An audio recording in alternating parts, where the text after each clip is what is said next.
The fastest way to reveal who someone really is, people often say, is to give them a little status and watch how they treat a stranger. On a bright Thursday morning at Dallas-Fort Worth International Airport, Victoria Whitmore moved through Terminal D as if the entire building had been designed for her convenience. She wore a tailored cream-colored designer suit, carried a handbag that cost more than most people's monthly rent, and barely glanced at the travelers stepping aside as she walked toward the first-class lounge.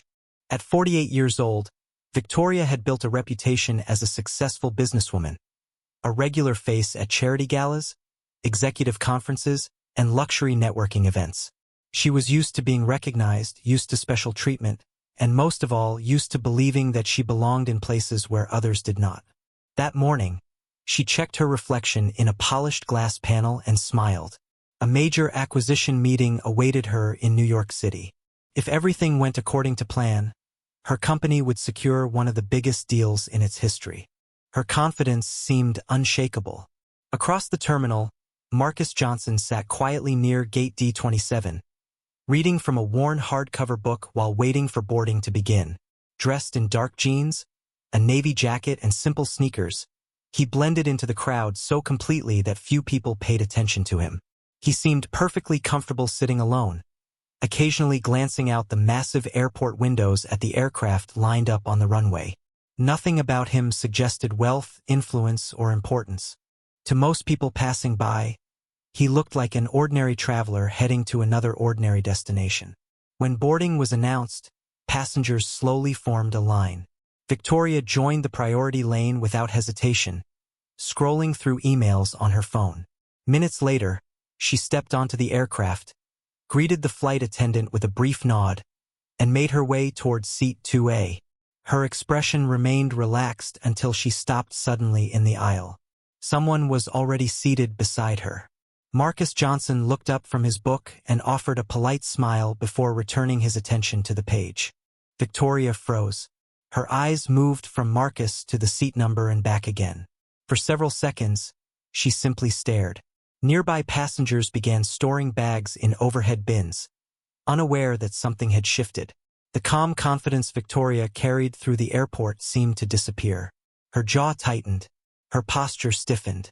A look of disbelief crossed her face, as though she had just discovered an error that needed immediate correction.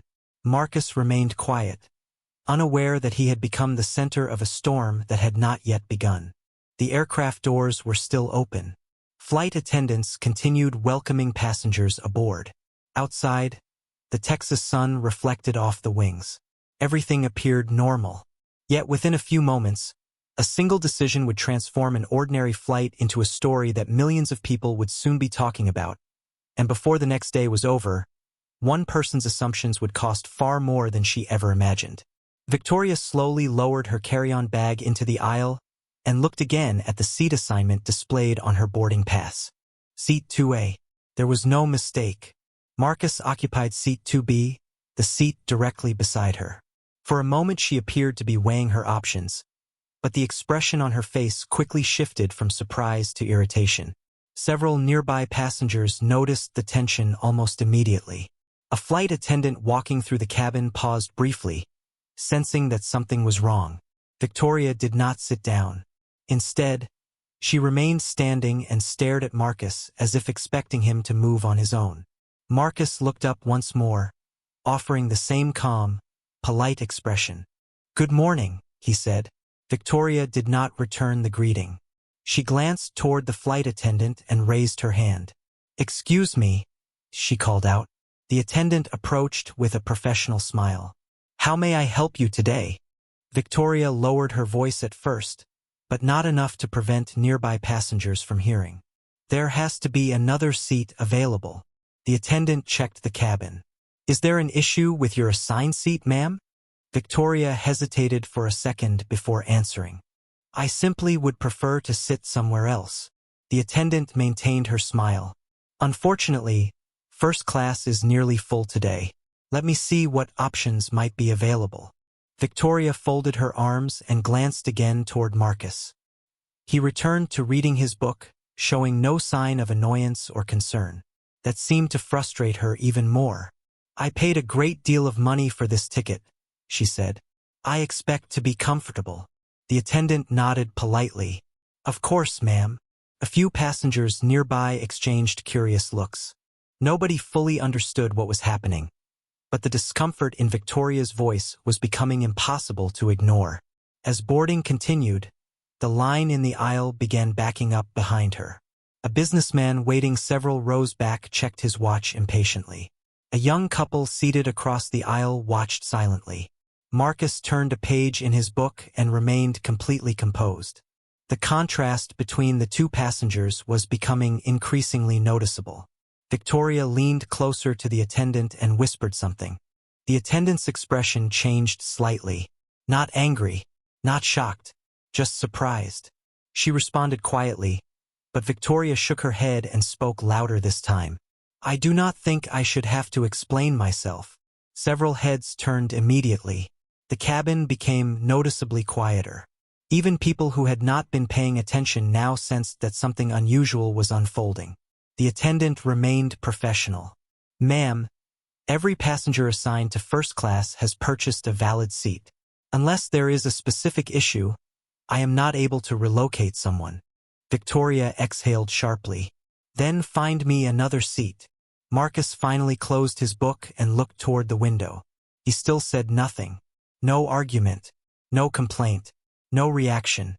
That silence seemed to draw even more attention than any response could have. For reasons nobody around her fully understood, Victoria appeared determined to distance herself from the man sitting beside her. Yet the more she pushed, the more uncomfortable the atmosphere became for everyone else. What she did not realize was that several passengers were already reaching for their phones, quietly documenting the scene, and before the aircraft even left the gate, the first pieces of a story far larger than a seating dispute had already begun to take shape. The flight attendant took a slow breath and glanced toward the front galley, as if hoping a simple solution would appear. Instead, the situation continued to grow more uncomfortable. Boarding was nearly complete, yet Victoria remained standing in the aisle, refusing to take her seat. The captain had not even closed the aircraft door, and already dozens of passengers had become unwilling witnesses to a conflict that should never have existed.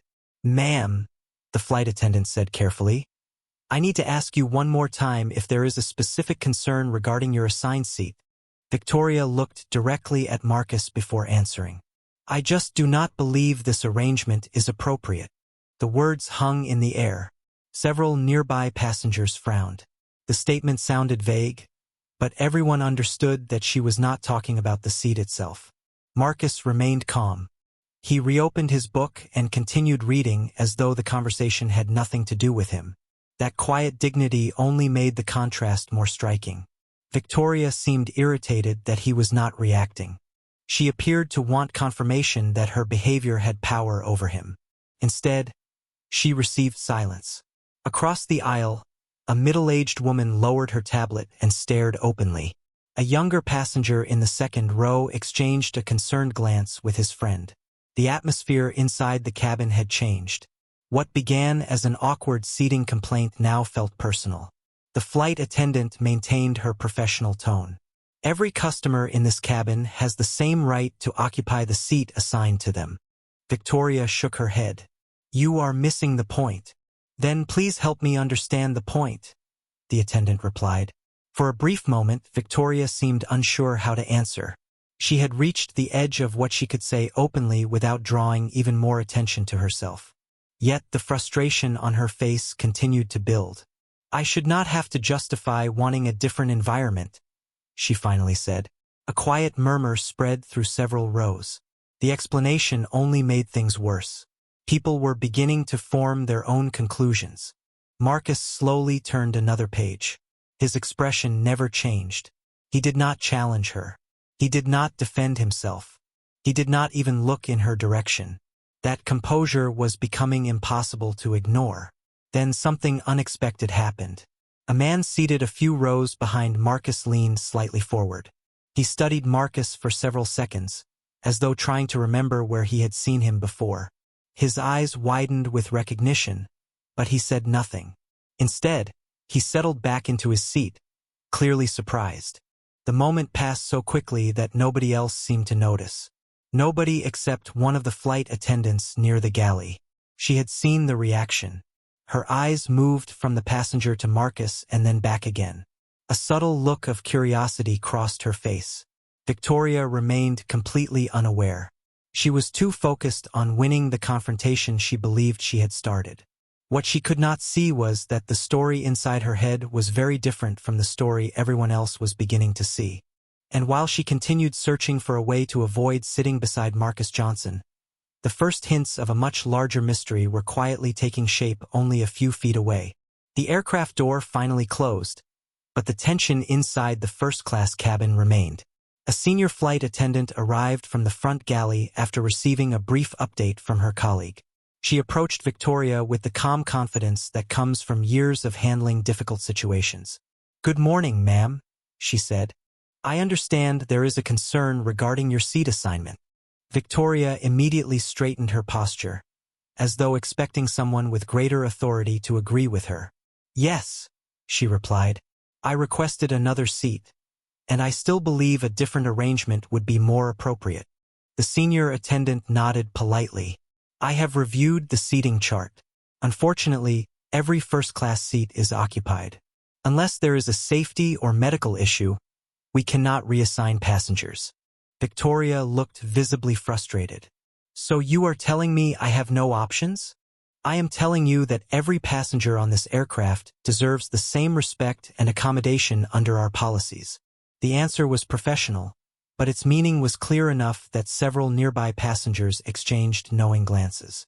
For the first time, Victoria seemed aware that the crowd around her was no longer neutral.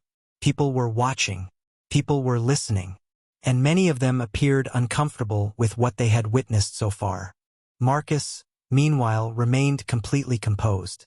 He adjusted his reading glasses, opened his book again, and continued reading. His calmness was beginning to have an unexpected effect.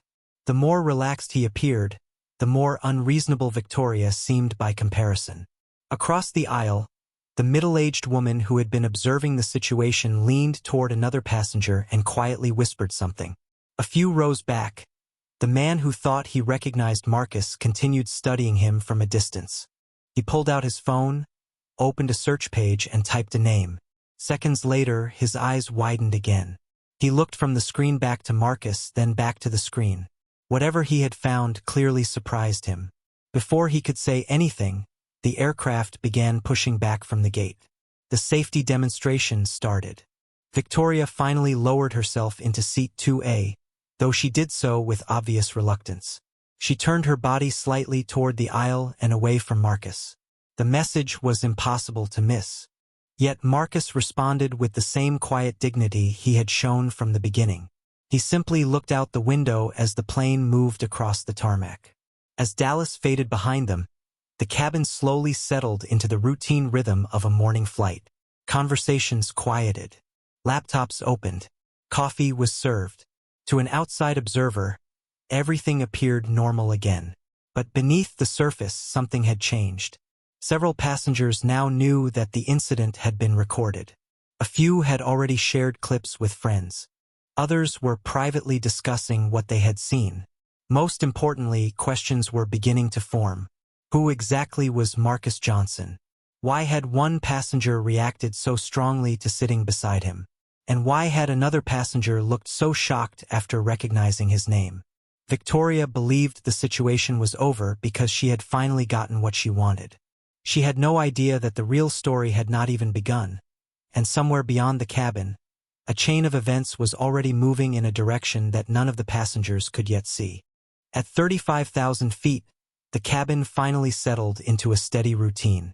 Flight attendants moved through the aisle serving drinks and breakfast, passengers opened laptops, and the quiet hum of the aircraft filled the space between conversations.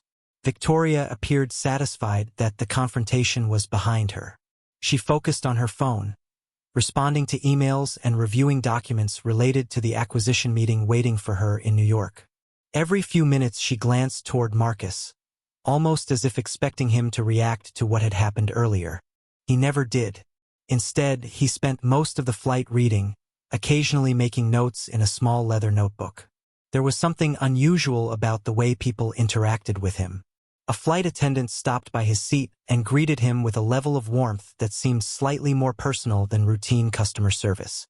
Later, another crew member quietly thanked him for something before continuing down the aisle.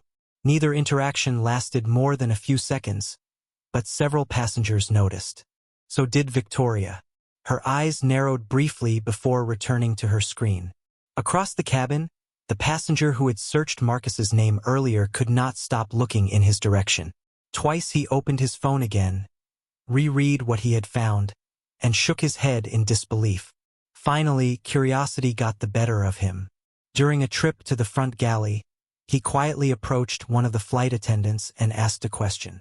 The attendant listened, smiled politely, and gave a careful response that revealed almost nothing. Yet whatever she said seemed to confirm enough. The passenger returned to his seat looking even more astonished than before. Meanwhile, Marcus remained completely unaware of the growing curiosity surrounding him, or at least he appeared to be. Several hours into the flight, the captain's voice came over the intercom with a routine update about weather conditions and arrival time. As the announcement ended, a small detail caught the attention of a few observant passengers. One of the senior crew members walked directly to Marcus's seat and quietly handed him a handwritten note. Marcus read it, smiled slightly, folded it, and placed it inside his notebook. The entire exchange lasted less than 10 seconds. Victoria noticed it immediately. For the first time since boarding, genuine confusion crossed her face. She looked around as though trying to understand why so many subtle moments seemed to revolve around the man sitting beside her. None of it made sense based on the assumptions she had formed earlier. Yet she pushed the thought aside and returned to work. What she did not know was that outside the aircraft, the short video clips recorded before departure were spreading much faster than anyone expected. A traveler had uploaded one of the recordings to social media with a simple caption describing what had happened. Within hours, thousands of people had viewed it. Comments were multiplying. Questions were spreading. Most viewers did not know the identity of either passenger. They only saw a public display of judgment and a man who responded with remarkable restraint. Back inside the aircraft, nobody had any idea how quickly the story was growing. But by the time the wheels touched the runway in New York, the first stage of something far bigger than a disagreement over a seat assignment would already be waiting on the ground. The aircraft touched down at John F. Kennedy International Airport just after noon. As passengers prepared to leave, the energy inside the cabin subtly shifted. People who had spent most of the flight minding their own business now seemed unusually interested in what would happen next. Several travelers glanced toward Marcus before collecting their bags.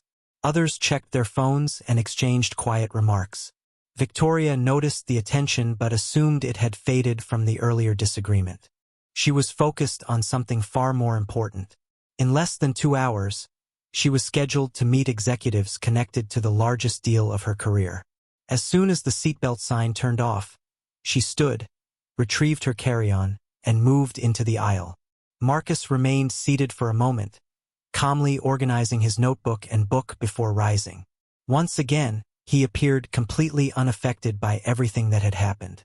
As passengers exited the aircraft, something unexpected occurred. Near the aircraft door, the senior flight attendant shook Marcus's hand warmly and thanked him for flying with them. The exchange was brief but unmistakably respectful. Several passengers noticed. Victoria noticed too. Her expression tightened. The interaction did not fit the image she had created in her mind.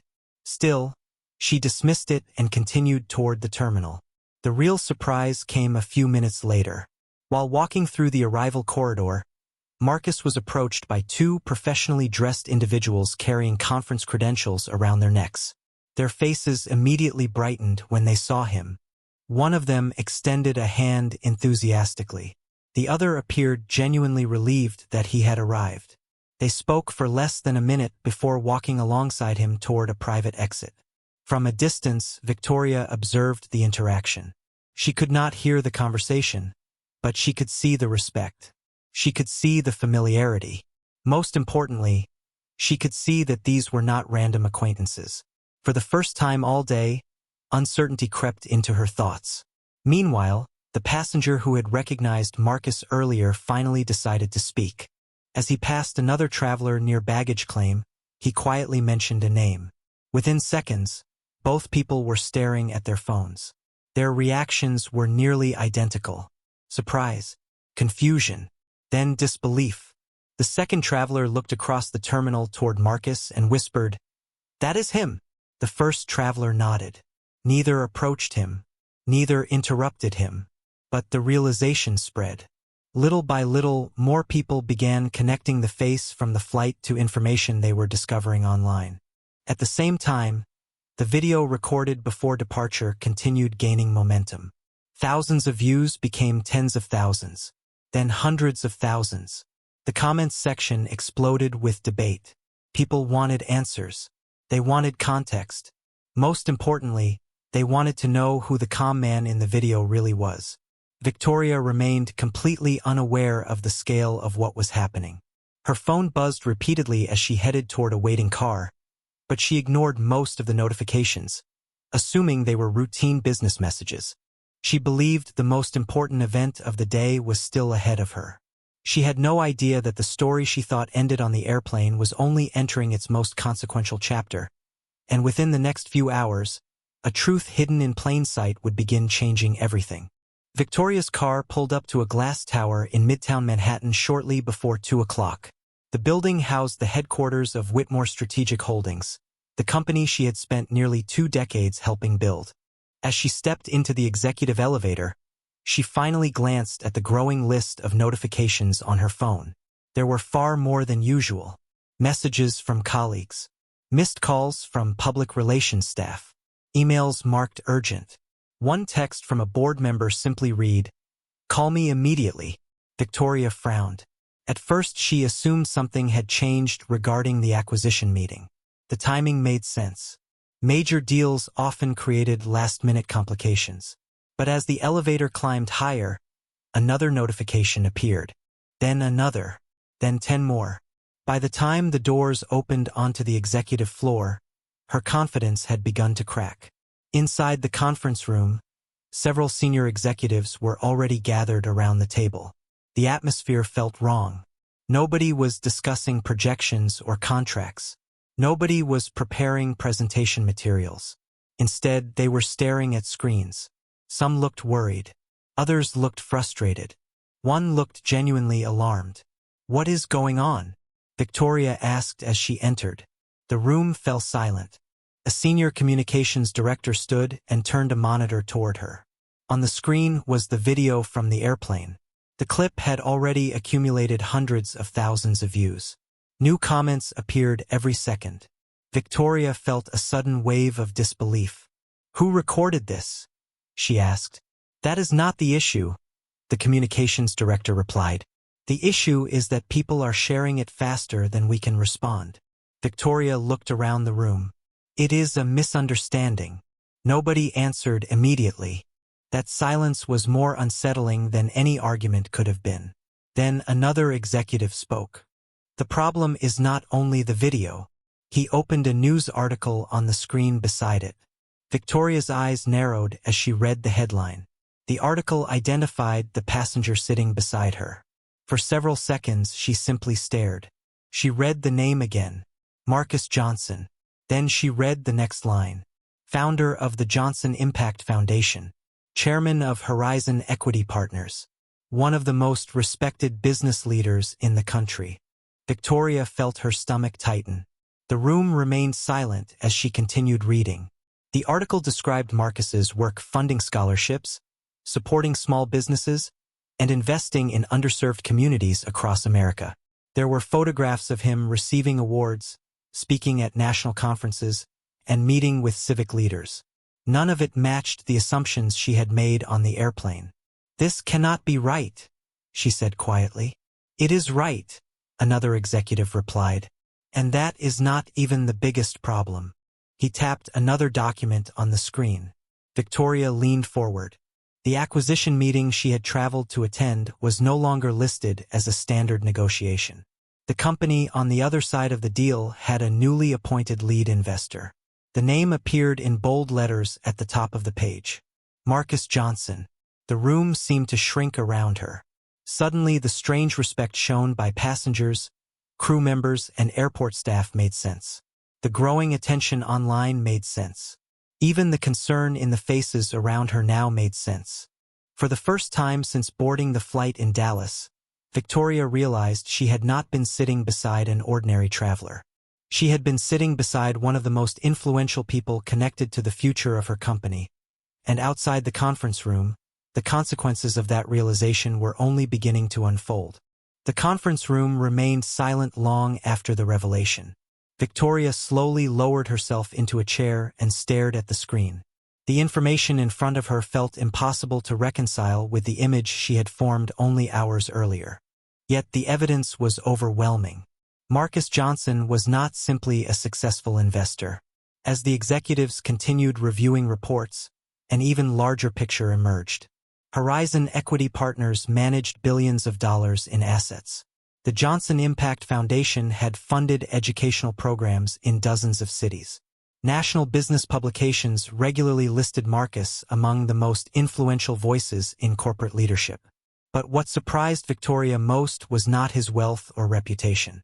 It was the consistency of the descriptions attached to his name.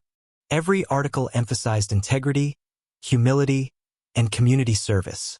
Every interview highlighted his commitment to creating opportunities for others. Every profile painted the picture of a man respected not only for his success but also for his character.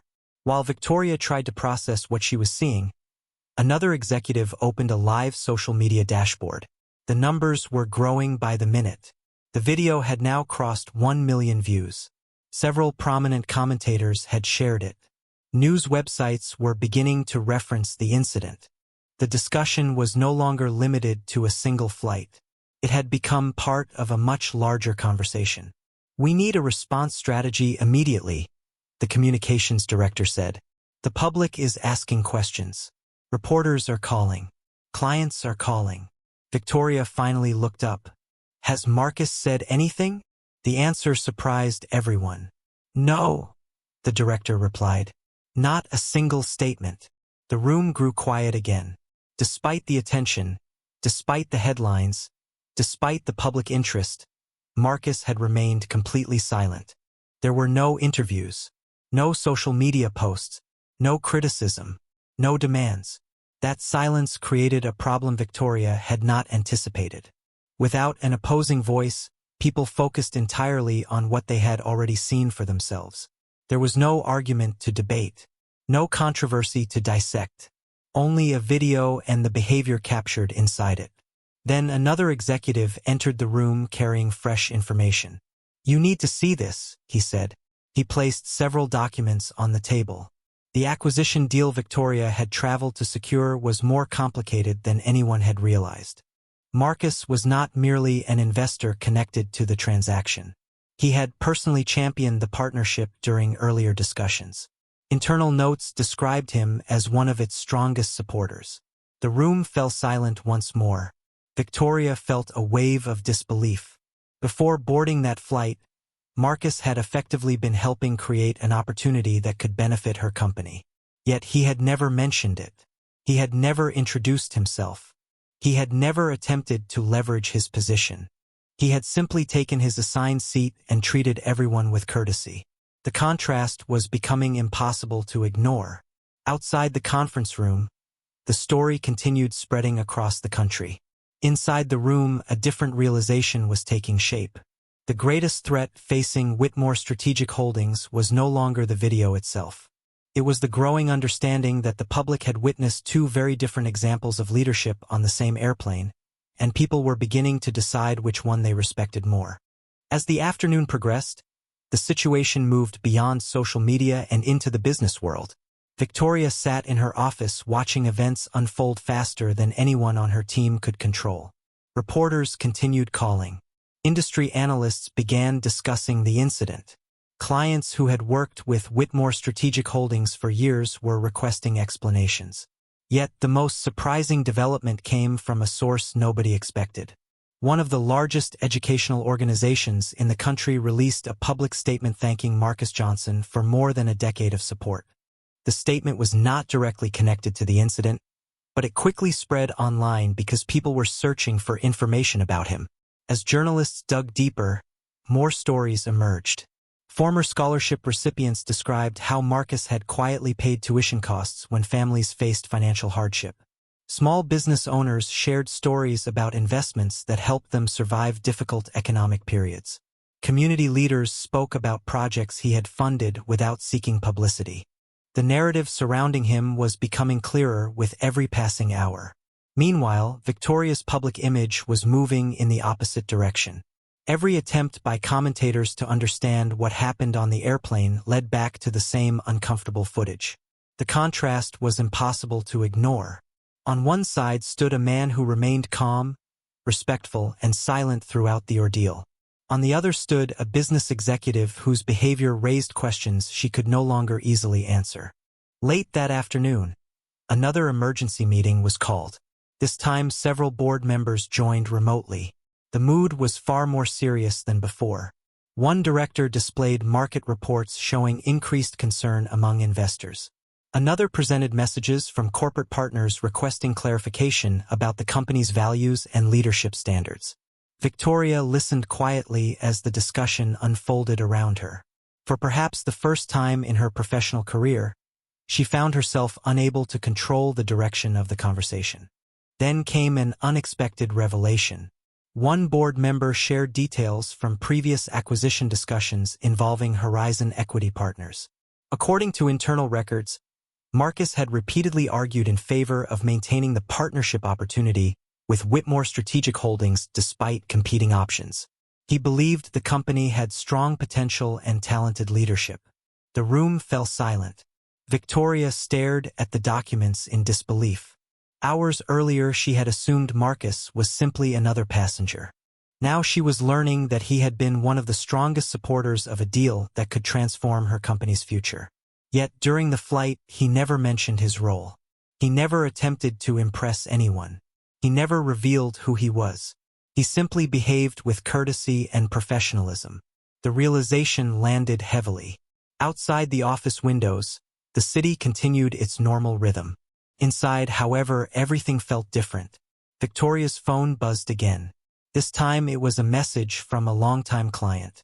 The note was brief but unsettling. It did not mention contracts or business performance. It asked a much simpler question. Was the person in the video truly the same leader they had trusted for years?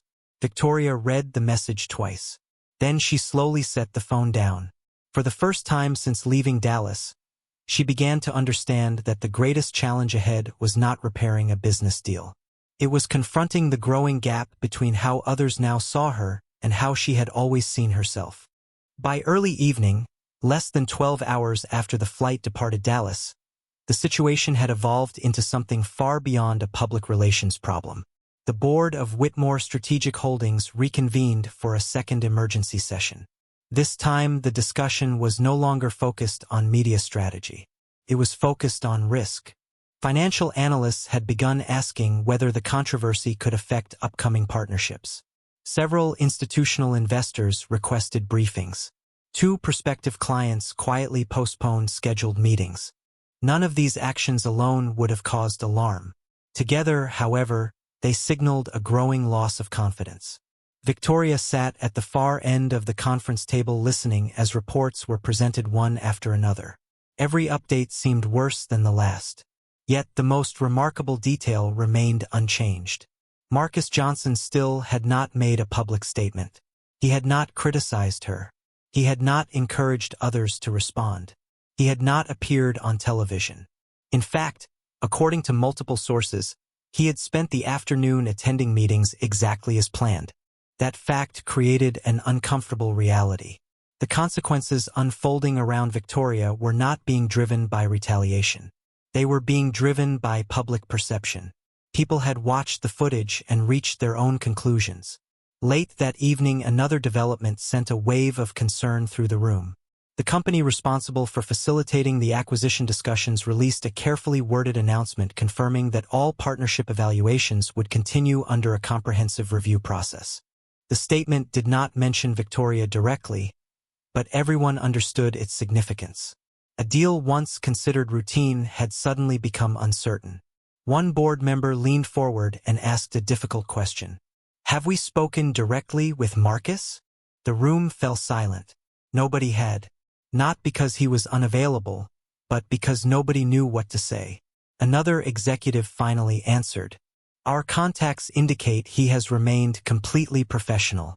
He has not requested any action and has not altered his position regarding the review process." The statement should have been reassuring. Instead, it made several people even more uncomfortable. The absence of retaliation highlighted the consequences of the original incident. Victoria stared at the city lights beyond the conference room windows. For years she had believed success came from controlling outcomes, managing narratives, and staying ahead of challenges. Yet this situation felt different. No strategy meeting could erase what had happened. No carefully crafted statement could force people to forget what they had already seen. Her phone vibrated again. Another message from a longtime business partner appeared on the screen. This one was respectful but direct. The partner expressed concern about the incident and asked whether the company planned to address broader questions about leadership and values. Victoria read the message slowly. What struck her was not the criticism. It was the disappointment. Throughout her career, she had worried about competitors, market shifts, and economic uncertainty. She had rarely considered the possibility that trust could become the most valuable asset of all. As midnight approached, reports continued arriving from communications teams monitoring public reaction. The video had now been viewed millions of times. News outlets across the country were discussing the story. And somewhere else in New York City, Marcus Johnson continued his evening without commenting on any of it. The contrast between their 2 days could not have been greater, and with every passing hour, that contrast was becoming the center of the story. When the sun rose over Manhattan the next morning, almost 24 hours had passed since the flight left Dallas. Victoria had barely slept. She arrived at the office earlier than usual, hoping that a night of distance might somehow improve the situation. Instead, she found a stack of new reports waiting on her desk. Public attention had continued growing overnight. News programs discussed the incident. Business publications analyzed its impact. Industry leaders debated questions of leadership, professionalism, and judgment. Yet the most difficult report came from inside her own company. Employee surveys conducted after the story spread revealed a noticeable decline in confidence among staff. Some employees expressed disappointment. Others expressed concern. A few simply asked whether the company intended to address the values being questioned in public. Victoria read every page in silence. Throughout her career, she had measured success through revenue, growth, and market position. Now she was confronting something far more difficult to quantify: reputation, trust, respect. In the executive conference room, another meeting was already underway. Several board members joined remotely, their faces appearing on large screens around the room. The discussion began with legal updates and communications plans, but quickly shifted toward governance concerns. One director spoke carefully but directly. This situation is no longer limited to external perception. We must consider the long-term interests of the company. Nobody argued. The mood was serious, not hostile, not emotional, simply serious. Then came another unexpected development. A major partner informed Whitmore Strategic Holdings that future collaboration discussions would be paused pending internal review. The language was professional, but the meaning was unmistakable. Opportunities that once seemed secure were becoming uncertain. Victoria listened as each update was delivered. For the first time, she stopped looking for someone else to blame. No public statement had created this outcome. No competitor had orchestrated it. No campaign had targeted her. The consequences were emerging naturally from a single series of decisions made in public view. Meanwhile, across the city, Marcus Johnson attended a scheduled leadership conference. Journalists attempted to ask questions about the incident, but he politely redirected attention toward the event's purpose. Several attendees later commented on the exchange. Once again, he refused to criticize anyone. Once again, he chose restraint. That decision only increased public respect for him. By late morning, another message reached Victoria's office. This one came from the Acquisition Review Committee. The partnership evaluation would continue, but additional discussions regarding leadership alignment and organizational values would be required before any final decisions could be made. The message was courteous. It was also a warning. Victoria slowly placed the letter on her desk and looked out the window.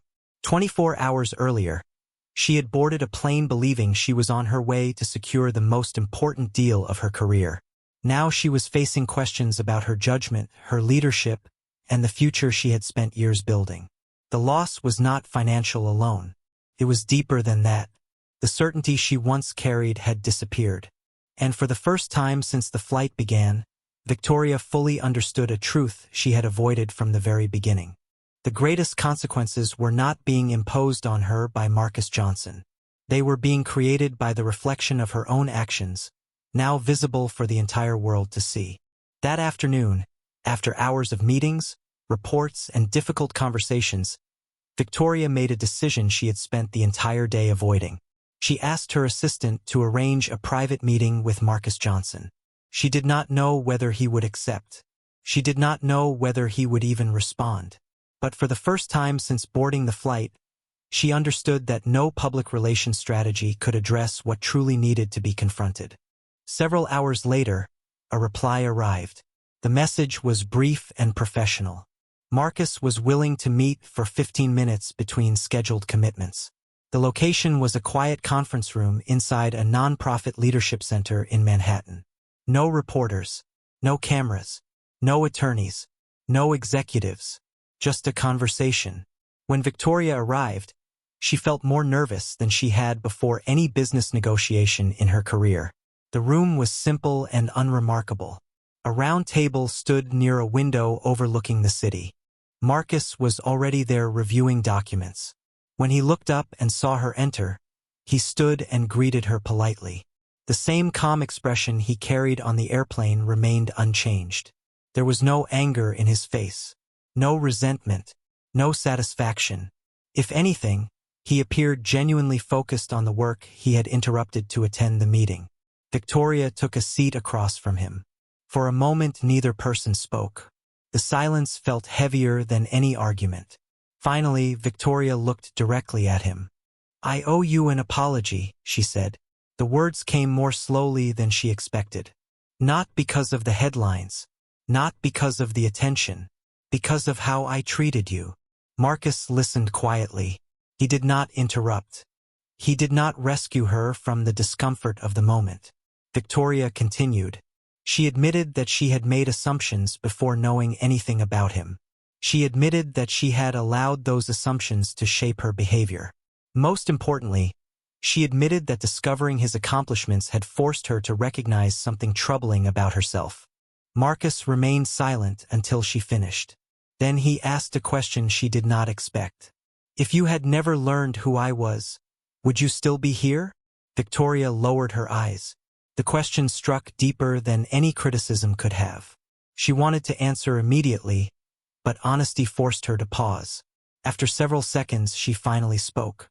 "I do not know," she said quietly, "but I know I should have been." Marcus nodded slowly. There was no triumph in his expression, no desire to embarrass her, only understanding. "That is the question that matters," he replied. "Not who I am, not what I do. The question is whether we recognize the value of people before we know what they can do for us." Victoria sat silently. The room felt smaller. The city beyond the window seemed distant. For the first time in 24 hours, nobody was discussing contracts, social media, investors, or reputation. The conversation had moved beyond those things. It had become personal. And as Marcus gathered his papers and prepared to leave for his next meeting, Victoria realized that the most important lesson of the entire experience had nothing to do with business success. It had everything to do with the quiet assumptions people carry, often without ever noticing, until one moment forces them to see those assumptions clearly for the very first time. When Victoria left the leadership center, Manhattan looked different than it had the day before. The streets were the same. The buildings were the same. The noise and movement of the city had not changed. Yet something inside her had shifted. Marcus never offered a lecture. He never demanded an apology.